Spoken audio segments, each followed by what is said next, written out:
தற்போதுள்ள இயந்திர அறிவியல் உலகில் நீங்கள் வாய்க்கு ருசியாக சாப்பிட்லன்னா இந்த உலகமே உங்களுக்கு வெறுப்பாக தெரியும். இந்த இயந்திர அறிவியல் உலகமே உங்களுக்கு வெறுப்பாக தெரியும். வாய்க்கு ருசியான சாப்பாடு இந்த உலகத்தில் எது? நல்ல இட்லி, பூரி, பொங்கல், தோசை, பிரியாணி, அது மாதிரி பேக்கரி உணவுகள், ஸ்வீட்டு, பப்ஸு அப்படின்னு சொல்லிட்டு நிறைய சாக்லேட்டு அப்படின்னு சொல்லிட்டு நிறைய இருக்குது. இதெல்லாம் சாப்பிட்லன்னா, இதெல்லாம் சாப்பிடக்கூடாது அப்படின்னா இந்த உலகமே உங்களுக்கு வெறுப்பாக இருக்கும்.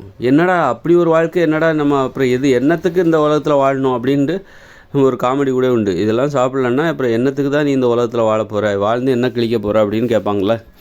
அதுமாதிரி இந்த உலகத்தில் வாய்க்கு ருசியான, இந்த இயந்திர அறிவியல் உலகில் வாய்க்கு ருசியான சாப்பாடுன்னு ஒரு சாப்பாடு இருக்குது. இந்த இட்லி, பூரி, பொங்கல், தோசை, நூடுல்ஸு, ஐஸ்கிரீமு, பிரியாணி, பரோட்டா, தோசை, பூரி, இந்த மாதிரி பப்ஸு, பேக்கரி உணவுகள், கேக்கு, அல்வா, பூந்தி, லட்டு அப்படின்னு சொல்லி இயந்திர அறிவியல் உலகில் வாய்க்கு ருசியாக சாப்பிடுவதற்குன்னு ஒரு உணவு இருக்குது. அதை சாப்பிடலைன்னா இந்த உலகமே உங்களுக்கு வெறுத்து போயிடும். இந்த உலகத்தில் போய் அப்போ வேறு என்ன இருக்குது, இந்த உலகத்தில் சந்தோஷத்தை தருகிற விஷயம் வேறு என்ன இருக்குது அப்படின்னு சொல்லிட்டு உங்களுக்கு ஒரு கேள்வியிடும். உங்களுக்கு இந்த வாழ்க்கையே வெறுப்பாக இருக்கும். அப்போது அதனால தான் அப்போது இதை தாண்டி உங்களுக்கு சந்தோஷம் தருவது எது அப்படின்னா உங்கள் லட்சியம். உங்கள்கிட்ட ஒரு லட்சியம் இருந்ததுன்னா அவங்களால உணவு கட்டுப்பாடோடு இருக்க முடியும். ஏன்னா அவங்க தனக்கான சந்தோஷத்தை, இந்த வாழ்வில் நாமளும் ஒரு சந்தோஷத்தை அனுபவிக்க முடியும் அப்படிங்கிறத அவங்க ஒரு லட்சியத்தை வச்சுருப்பாங்க. ஏதாவது ஒரு இலக்கு வச்சுக்கிட்டு அதை அடைய வேண்டும் என்பதற்காக தினமும் போராடுவாங்கள்ல.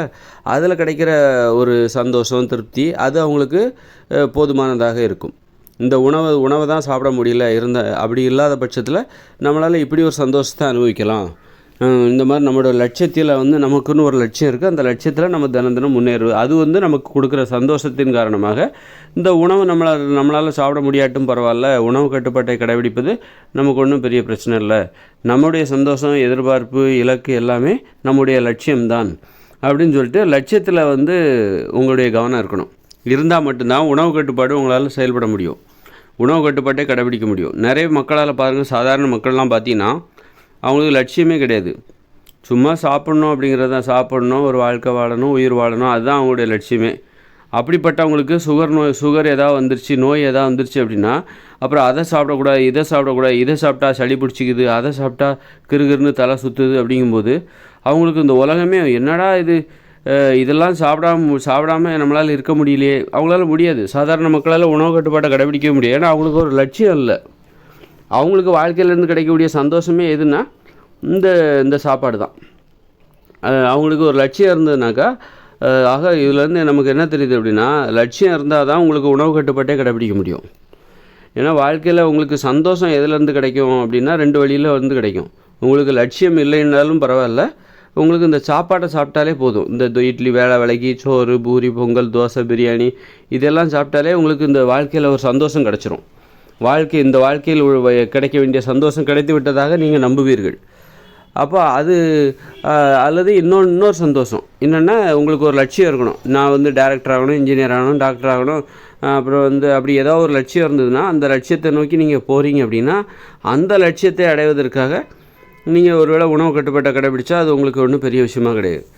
இட்லி, பூரி, பொங்கல் திங்கலைன்னா கூட பரவாயில்ல, உடம்புல சுகர் வந்துருச்சு, இனிமேல் நம்ம இந்த இட்லி, பூரி, பொங்கல் இதெல்லாம் சாப்பிட்லன்னா கூட பரவாயில்ல, நம்முடைய லட்சியத்தில் நம்முடைய நிறைவேறினாலே போதும், நம்மளுடைய லட்சியத்தில் தினசரி நம்ம முன்னேறினாலே அதுவே எனக்கு போதுமானது அப்படின்னு சொல்லிட்டு இந்த உணவு கட்டுப்பாட்டை கடைபிடிப்பவர்கள் யாராக இருக்கும் அப்படின்னா, இந்த லட்சியவாதிகளாக இருப்பவர்களால் மட்டும்தான் உணவு கட்டுப்பாட்டை கடைபிடிக்க முடியும்.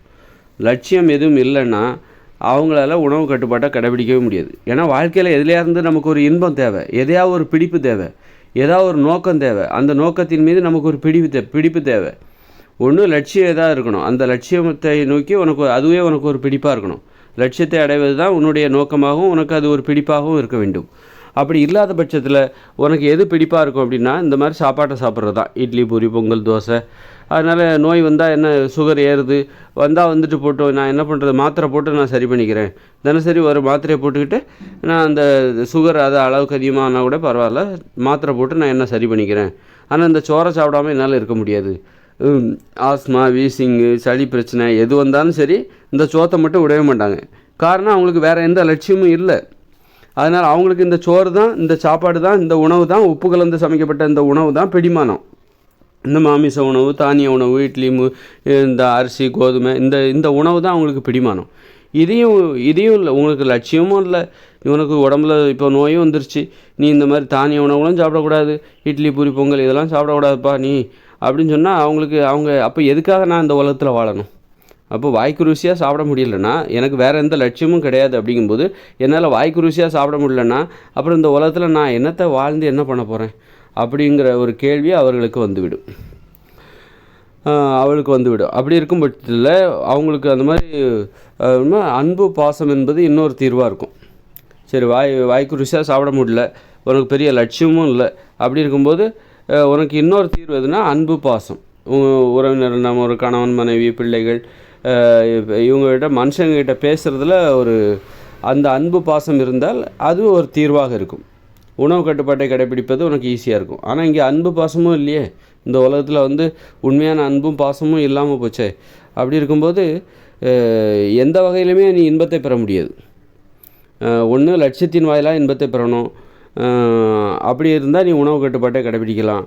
அல்லது நீ சாப்பாடை கண்ட மணிக்கு நீ இட்லி பூரி பொங்கல் தோசைன்னு சாப்பிட்டுட்டு இருந்தேன்னா அதன் மூலமாக கொஞ்சம் இன்பம் கிடைக்கும். அதை சாப்பிட்டா நோய் வந்துடுது. சரி, அதையும் சாப்பிடக்கூடாது, அதுலேயும் உணவு கட்டுப்பாட்டை கடைப்பிடிக்கணும், ரொம்ப ஸ்வீட்டு அதெல்லாம் எடுத்துக்கூடாது, உணவு கட்டுப்பாட்டை கடைப்பிடிக்கணும் அப்படின்னு கடைப்பிடிச்சிட்டு உனக்கு எதுவும் லட்சியம் இல்லை. சரி, அன்பு பாசம் மனுஷங்ககிட்ட பழகிறதுலையாவது அன்பு பாசம், அதுக்காகவாவது நம்ம அதுலேயாவது சந்தோஷத்தை பெறலான்னு பார்த்தா உண்மையான அன்பு இங்கே இல்லாமல் போகுது. இந்த மாதிரி மனுஷங்க இப்போ மாட்டிகிட்டு இருக்காங்க. இப்படி உண்மையான அன்பு மனுஷங்ககிட்ட இப்போ இல்லை. அதே நேரத்தில் சரி, உண்மையான அன்பு தான் இல்லை, இந்த மாதிரி சாப்பாட்டின் மூலமாவது இன்பத்தை பெறலாம், இட்லி பூரி பொங்கல் தோசைன்னு விதவிதமாக அந்த மாதிரி உப்பு கலந்து சமைக்கப்பட்ட உணவுகளை சாப்பிட்டாவது நம்ம இன்பத்தை பெறலான்னு போனால் அதை சாப்பிட்டா நோய் வருது. அப்போது இதிலேருந்து எது தான் தீர்வுன்னா உங்களுக்கு ஒரு லட்சியம் இருக்க வேண்டும். இந்த உலகத்தில் ஒரு லட்சியம் இருந்தால் மட்டும்தான் அந்த லட்சியத்தை நோக்கி தினசரி நீங்கள் முயற்சி செய்யும்போது, உங்கள் கடமைகளை செய்யும்போது, அந்த லட்சியத்தில் நீங்கள் முன்னேறும்போது உங்களுக்கு கிடைக்கிற ஒரு சந்தோஷம் இருக்குது பாருங்கள், அந்த சந்தோஷத்தை நோக்கி நீங்கள் போகணும்.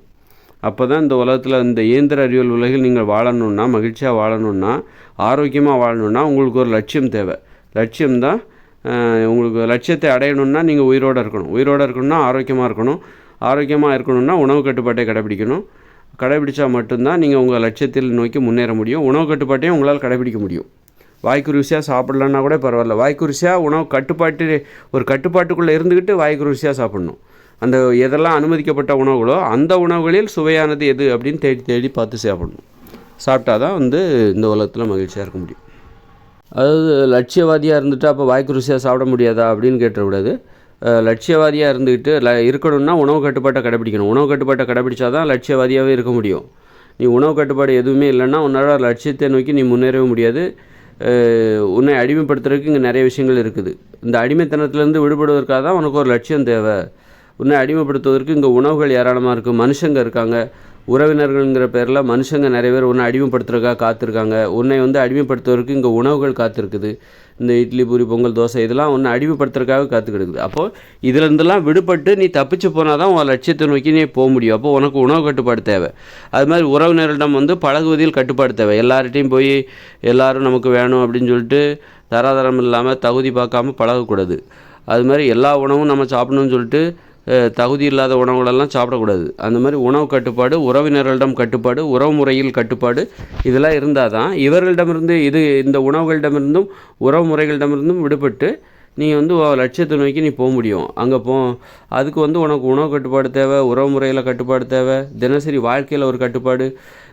எல்லார் மாதிரியும் நீ இருக்கக்கூடாது, உடற்பயிற்சி செய்யணும், உன்னுடைய வாழ்க்கை முறையே புதிதாக இருக்கணும், வித்தியாசமாக இருக்கணும். ஒரு லட்சியவாதியோட வாழ்க்கை முறை முற்றிலும் புதிதாக இருக்க வேண்டும்.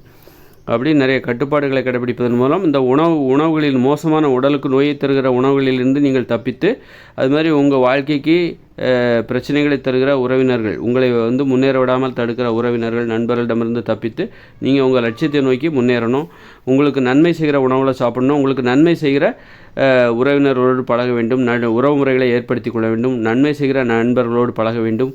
அதுக்கப்புறம் உறவு முறையில் ஒரு கட்டுப்பாடு இருந்தால் தான் உங்களுக்கு நன்மை செய்கிற உறவினர்களோடு நண்பர்களோடு நீங்கள் பழக முடியும். அப்போ உணவு முறையில் ஒரு கட்டுப்பாடு இருந்தால் தான் உங்களுக்கு நன்மை செய்கிற உணவுகளை நீங்கள் சாப்பிட முடியும்.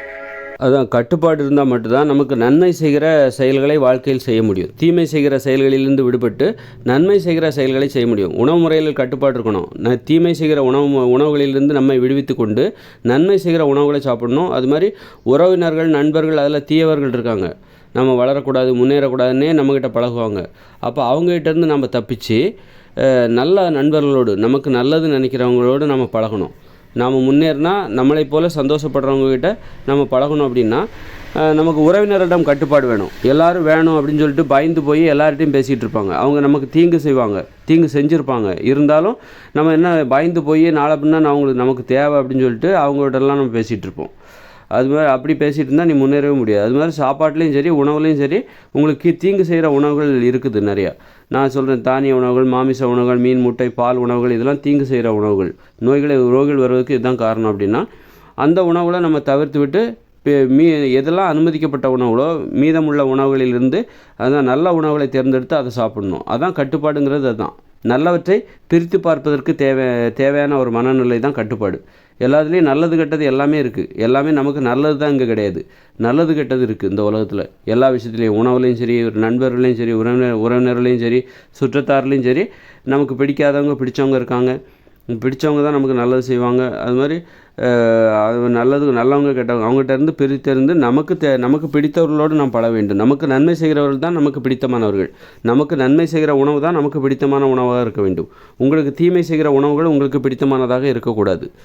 அப்போ அதெல்லாம் பிரித்தறிந்து நமக்கு நன்மை செய்கிற உணவுகளை சாப்பிட்றதுக்காகவும் நமக்கு நன்மை செய்கிற உறவினர்களோடு பழகுவதற்காகவும் நமக்கு ஒரு கட்டுப்பாடு தேவை. அந்த கட்டுப்பாடு இருந்தால் தான் நன்மை செய்கிற உணவுகளை சாப்பிட முடியும். உணவு கட்டுப்பாடு, அதுக்கு பேர் தான் உணவு கட்டுப்பாடு. நன்மை செய்கிற உறவினர்களோடு நம்ம பழக முடியும், அதுக்கு பேர் தான் உறவு முறையில் உள்ள ஒரு கட்டுப்பாடு.